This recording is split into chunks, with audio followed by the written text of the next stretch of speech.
আসসালামু আলাইকুম। নবম এবং দশম শ্রেণীর ব্যবসা শিক্ষা শাখার প্রিয় শিক্ষার্থীরা, আমার অনলাইন ক্লাসে তোমাদের স্বাগতম। আশা করি আল্লাহর রহমতে তোমরা সবাই ভালো আছো। গত ক্লাসে আমরা কোম্পানির গঠন প্রক্রিয়া পড়ানোর মধ্য দিয়ে চতুর্থ অধ্যায় শেষ করেছি। আজকে আমরা নতুন অধ্যায় শুরু করব। আমাদের আজকের অধ্যায় সপ্তম অধ্যায়, বাংলাদেশের শিল্প। এই অধ্যায় থেকে আমরা আজকে পড়ব শিল্পের প্রকারভেদ, উৎপাদনমুখী শিল্প এবং সেবা শিল্প। আজকের পড়াটুকু তোমরা তোমাদের পাঠ্য বইয়ের ৮৩ পৃষ্ঠা থেকে ৮৫ পৃষ্ঠার মধ্যে খুঁজে পাবে। তাহলে চলো শুরু করি।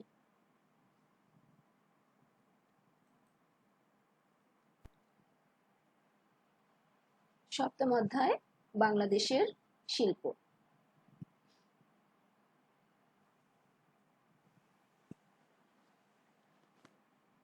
তোমাদের অধ্যায়ের শুরুতে ছোট্ট একটি গল্প দেওয়া আছে।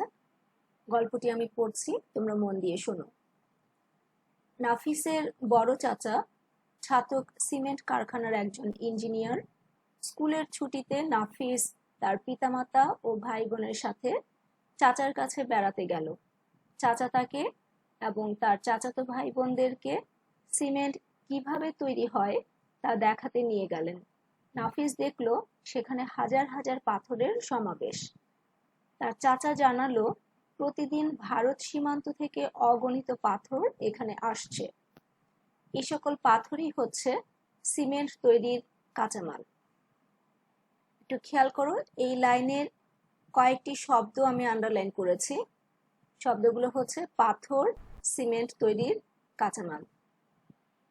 এই শব্দগুলো আন্ডারলাইন করার উদ্দেশ্য হলো যে এখান থেকে বহু নির্বাচনী কিংবা জ্ঞানমূলক প্রশ্ন প্রায় হয়। প্রশ্নটি হচ্ছে, সিমেন্ট তৈরির কাঁচামাল কোনটি? তখন আনসার হবে সিমেন্ট তৈরির কাঁচামাল হচ্ছে পাথর। বিভিন্ন প্রক্রিয়ায় এই পাথরকে সিমেন্টে রূপান্তরিত করা হয়। ছাতক সিমেন্ট খুব মানসম্পন্ন। নাফিসের দেখা ছাতক সিমেন্ট কারখানা বাংলাদেশের একটি গুরুত্বপূর্ণ শিল্প। এই অধ্যায়ে বাংলাদেশের বিভিন্ন প্রকারের শিল্প, এর গুরুত্ব এবং এগুলোর সমস্যা ও সম্ভাবনা নিয়ে আমরা আলোচনা করব।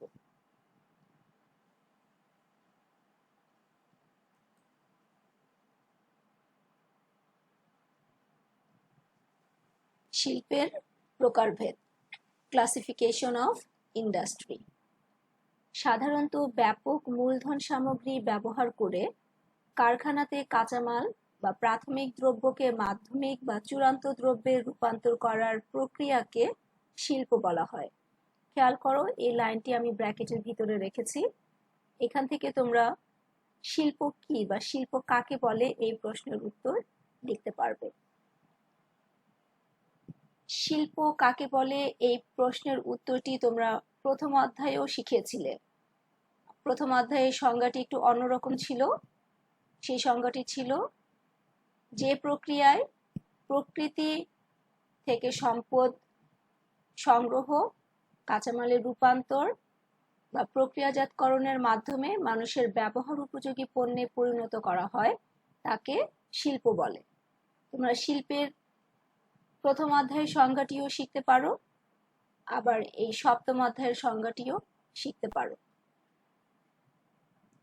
এর পরের লাইনটি খেয়াল করো, শিল্পের উৎপাদন সাধারণত কারখানা ভিত্তিক হয় এবং নির্দিষ্ট দ্রব্যের কারখানাসমূহকে একত্রে শিল্প বলা হয়।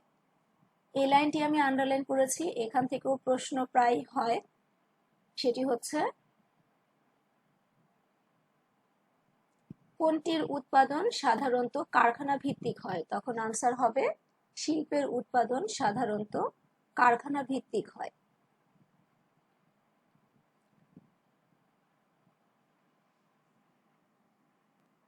যেমন পাট শিল্প, বস্ত্র শিল্প। বাংলাদেশ কৃষি প্রধান হলেও দেশের অর্থনীতিতে শিল্পের ভূমিকা কম নয়। অর্থনীতিতে শিল্পের ভূমিকা ক্রমেই বৃদ্ধি পাচ্ছে। এক্ষেত্রে সরকারি ও বেসরকারি পৃষ্ঠপোষকতা ও উদ্যোগও বৃদ্ধি পাচ্ছে। শিল্প কারখানা প্রতিষ্ঠা করে সেগুলোকে লাভজনকভাবে পরিচালনা করে অর্থনৈতিক উন্নয়ন বৃদ্ধি প্রধান উদ্দেশ্য। জাতীয় শিল্পনীতি 2010 অনুযায়ী বাংলাদেশের শিল্পকে ব্যাপক অর্থে উৎপাদন শিল্প ও সেবামূলক শিল্প এই দুই ভাগে ভাগ করা হয়েছে। খেয়াল করো, এই লাস্ট লাইনটি আমি আন্ডারলাইন করেছি, এখান থেকেও প্রায় প্রশ্ন হয়। প্রশ্নটি হচ্ছে যে ব্যাপক অর্থে শিল্পকে কত ভাগে ভাগ করা হয় এবং কি কি, অথবা ব্যাপক অর্থে শিল্প কত প্রকার এবং কি কি। তখন আনসার হবে ব্যাপক অর্থে শিল্প দুই প্রকার, যথা উৎপাদন শিল্প এবং সেবামূলক শিল্প। এখন আমরা এই দুইটি শিল্প সম্পর্কে জানব।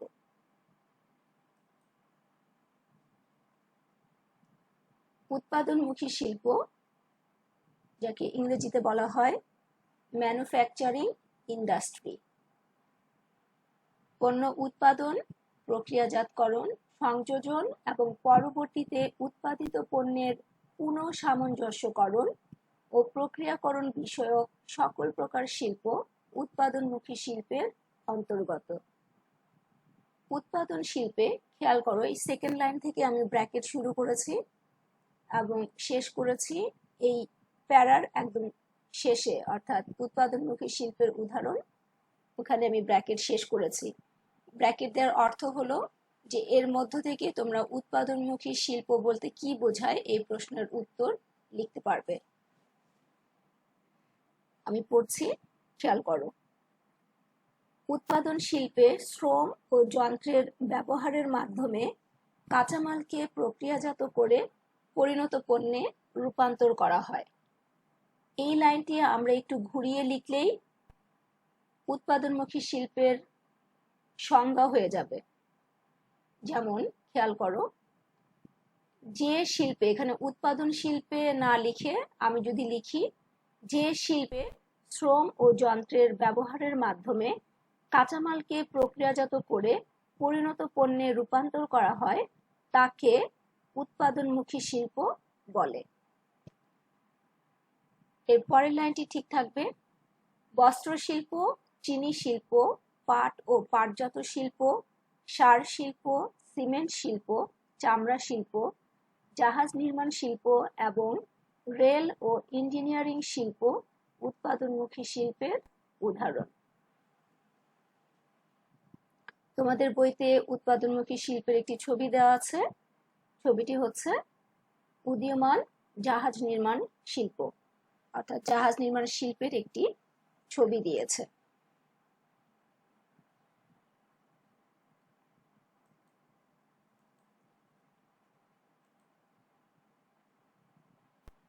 এর পরের শিল্পটি হচ্ছে সেবা শিল্প, যাকে ইংরেজিতে বলা হয় সার্ভিস ইন্ডাস্ট্রি।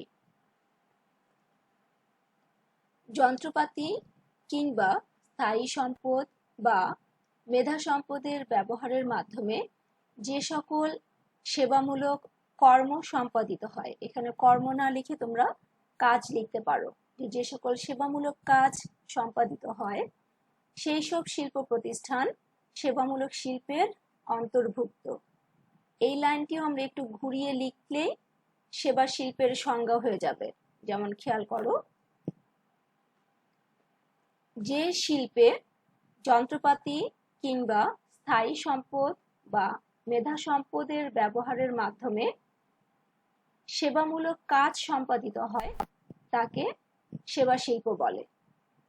মৎস্য আহরণ, নির্মাণ শিল্প ও হাউজিং, অটোমোবাইল সার্ভিসিং, বিনোদন শিল্প, হর্টিকালচার, ফ্লোরিকালচার, ফুল চাষ ও ফুল বাজারজাতকরণ, দুগ্ধ ও পোল্ট্রি উৎপাদন এবং বিপণন, হাসপাতাল ও ক্লিনিক, পর্যটন ও সেবা, পরিবহন ও যোগাযোগ ইত্যাদি সেবা শিল্পের উদাহরণ। খেয়াল করো, সেবা শিল্প সম্পর্কে বইতে যা লেখা আছে তার পুরোটাই আমি ব্র্যাকেটের ভিতরে রেখেছি। এখান থেকে তোমরা সেবা শিল্প বলতে কি বোঝায় এই প্রশ্নের উত্তর লিখতে পারবে। তোমাদের বইতে সেবা শিল্পের একটি ছবি দিয়েছে, দেখো যে বাংলাদেশ রেলওয়ে সরকারি পরিবহন খাতের গুরুত্বপূর্ণ মাধ্যম। অর্থাৎ উদাহরণে যে আমরা পড়েছিলাম পরিবহন ও যোগাযোগ সেবা শিল্পের উদাহরণ। ছবির নিচে খেয়াল করো, দুটো লাইন আমি আন্ডারলাইন করেছি। বিনিয়োগের মাপকাঠিতে উৎপাদনমুখী শিল্প ও সেবা শিল্পকে 4 ভাগে ভাগ করা হয়েছে। এগুলো হলো কুটির শিল্প, ক্ষুদ্র শিল্প, মাঝারি শিল্প এবং বৃহৎ শিল্প। এই দুটো লাইন থেকেও প্রায় প্রশ্ন হয়। প্রশ্নটি হচ্ছে, বিনিয়োগের মাপকাঠিতে শিল্পকে কত ভাগে ভাগ করা যায় এবং কি কি, অথবা বিনিয়োগের মাপকাঠিতে শিল্প কত প্রকার ও কি কি। তখন আনসার হবে বিনিয়োগের মাপকাঠিতে শিল্প 4 প্রকার, যথা কুটির শিল্প, ক্ষুদ্র শিল্প, মাঝারি শিল্প এবং বৃহৎ শিল্প। তোমরা মনে রাখবে যে ব্যাপক অর্থে শিল্প 2 প্রকার, উৎপাদনমুখী শিল্প এবং সেবা শিল্প।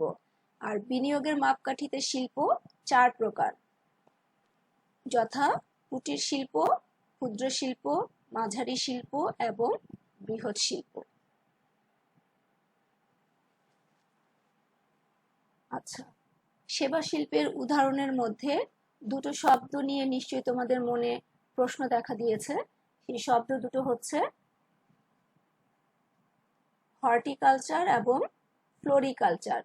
হর্টিকালচার কি এবং ফ্লোরিকালচার কি?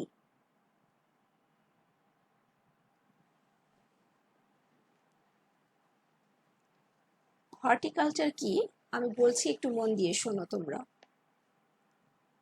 যেসব গাছপালা উৎপাদন ও রক্ষণাবেক্ষণের জন্য বেড়া নির্মাণের প্রয়োজন হয় এবং সেই সব গাছপালাকে সুষ্ঠু ব্যবস্থাপনার মাধ্যমে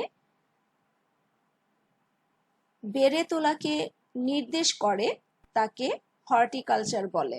যেমন নার্সারি। নার্সারি হলো চারা উৎপাদন কেন্দ্র, যেখানে চারা উৎপাদন করে রোপণের পূর্ব পর্যন্ত পরিচর্যা ও রক্ষণাবেক্ষণ করা হয়।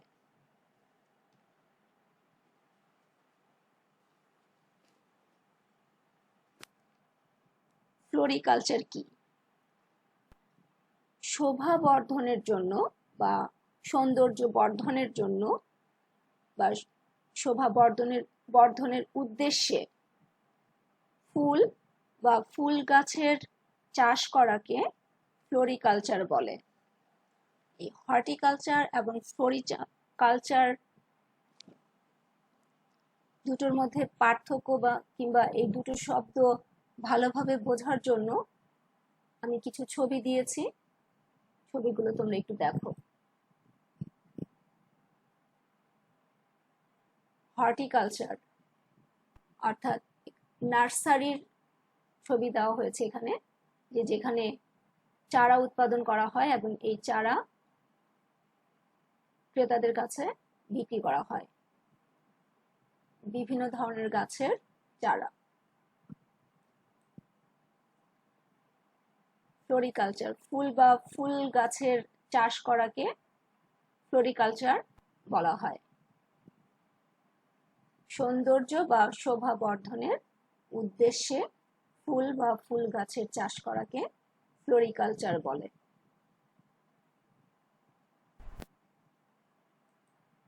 সেবা শিল্পের আরেকটি উদাহরণ ছিল ফুল চাষ এবং ফুল বাজারজাতকরণ। সেটারও আমি ছবি দিয়েছি, দেখো ফুল চাষ,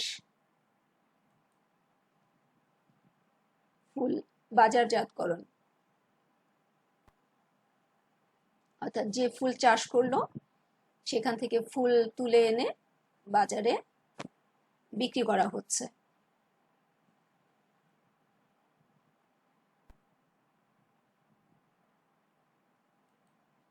আজকে আমরা যা পড়লাম তার মধ্যে থেকে কিছু প্রশ্ন আমি বাড়ির কাজ হিসেবে দিয়ে দিচ্ছি। প্রথম প্রশ্ন, শিল্প কি বা শিল্প কাকে বলে? দ্বিতীয় প্রশ্ন, ব্যাপক অর্থে শিল্প কত প্রকার ও কি কি? মনে আছে? ব্যাপক অর্থে শিল্প 2 প্রকার, যথা উৎপাদনমুখী শিল্প এবং সেবা শিল্প। তৃতীয় প্রশ্ন, বিনিয়োগের মাপকাঠিতে শিল্পকে কত ভাগে ভাগ করা হয়েছে এবং কি কি? এটাও নিশ্চয়ই মনে আছে তোমাদের যে বিনিয়োগের মাপকাঠিতে শিল্পকে 4 ভাগে ভাগ করা হয়েছে, যথা কুটির শিল্প, ক্ষুদ্র শিল্প, মাঝারি শিল্প এবং বৃহৎ শিল্প।